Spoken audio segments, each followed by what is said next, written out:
The Epic of Gilgamesh, Chapter 5, The Story of the Flood. You know the city Sherapak. It stands on the banks of Euphrates. The city grew old, and the gods that were in it were old. There was Anu, lord of the firmament, their father, and warrior Enlil, their counselor, Ninurta, the helper, and Ingui, watcher over canals, and with them also was Ah. In those days, the world teemed, the people multiplied, the world bellowed like a wild bull, and the great god was aroused by the clamor. Enlil heard the clamor, and he said to the gods in council, "The uproar of mankind is intolerable, and sleep is no longer possible by reason of the babel." So the gods agreed to exterminate mankind. Enlil did this. But Ea, because of his oath, warned me in a dream. He whispered their words to my house of reeds. "Reed house, wall, O wall, hearken, reed house, wall, reflect, O man of Sherapak, son of Uba Tuta. Tear down your house and build a boat, abandon possessions and look for life. Despise worldly goods and save your soul alive. Tear down your house, I say, and build a boat. These are the measurements of the Barak, as you shall build her. Let her beam equal her length. Let her deck be roofed like the vault that covers the abyss. Then take up into the boat the seed of all living creatures." When I had understood, I said to my lord, "Behold, what you have commanded I will honor and perform. But how shall I answer the people, the city, the elders?" Then Ea opened his mouth and said to me, his servant, "Tell them this. I have learned that Enlil was wrathful against me. I dare no longer walk in his land, nor live in his city. I will go down to the gulf to dwell with Ea my lord. But on you he will rain down abundance, rare fish, and shy wild fowl, a rich harvest tide. In the evening the rider of the storm will bring you wheat in torrents. In the first light of dawn, all my household gathered round me. The children brought pitch, and the men whatever was necessary. On the 5th day I laid the keel and the ribs. Then I made fast the planking. The ground space was 1 acre. Each side of the deck measured 120 cubits, making a square. I built 6 decks below, 7 in all. I divided them into 9 sections, with bulkheads between. I drove in wedges where needed. I saw to the punt poles, and laid in supplies. The carriers brought oil in baskets. I poured pitch into the furnace, and asphalt, and oil. More oil was consumed in caulking, and more again the master of the boat took into his stores. I slaughtered bullocks for the people, and every day I killed sheep.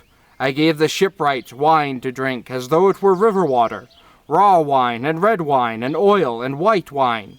There was feasting then as at the time of the New Year's festival. I myself anointed my head. On the 7th day, the boat was complete. Then was the launching full of difficulty.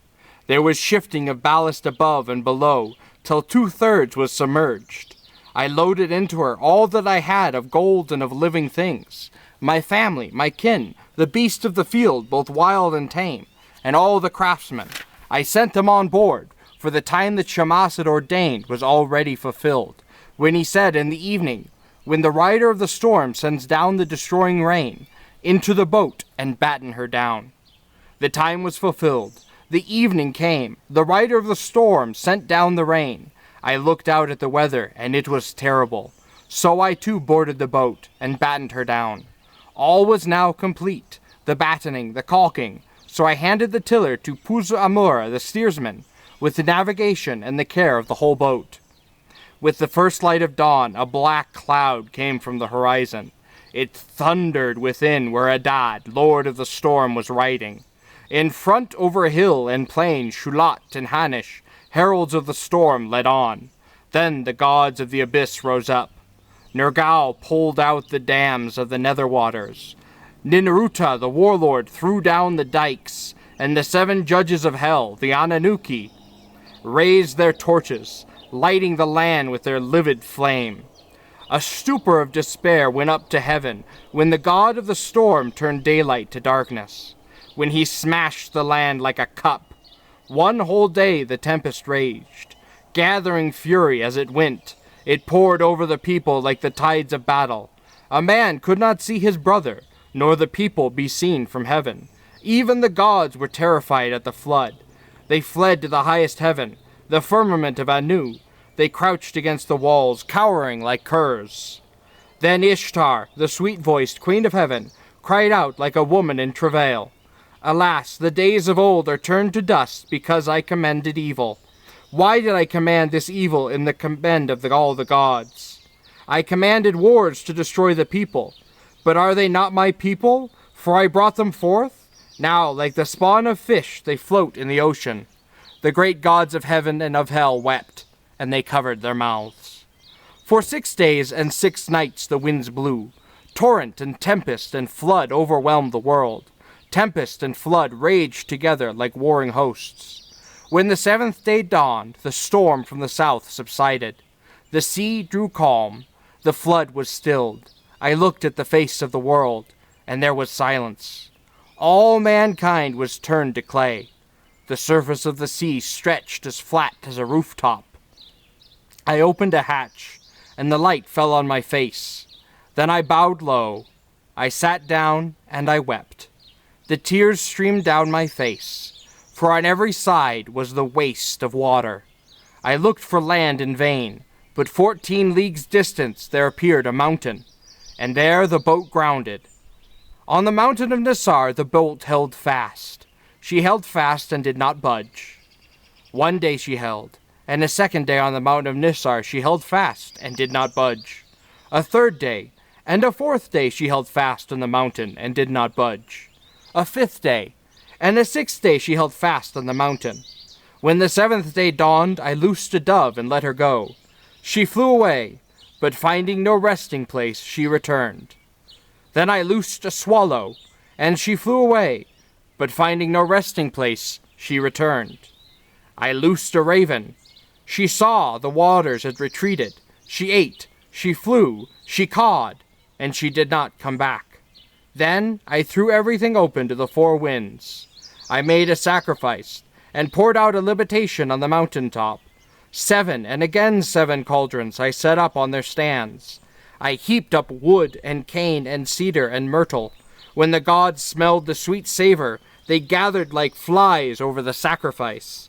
Then, at last, Ishtar also came. She lifted her necklace with the jewels of heaven that once Anu had made to please her. O you gods here present, by the lapis lazuli around my neck, I shall remember these days as I remember the jewels of my throat. These last days I shall not forget. Let all the gods gather around the sacrifice, except Enlil. He shall not approach this offering. For without reflection he brought the flood. He consigned my people to destruction. When Enlil had come, when he saw the boat, he was wrath, and swelled with anger at the gods, the host of heaven.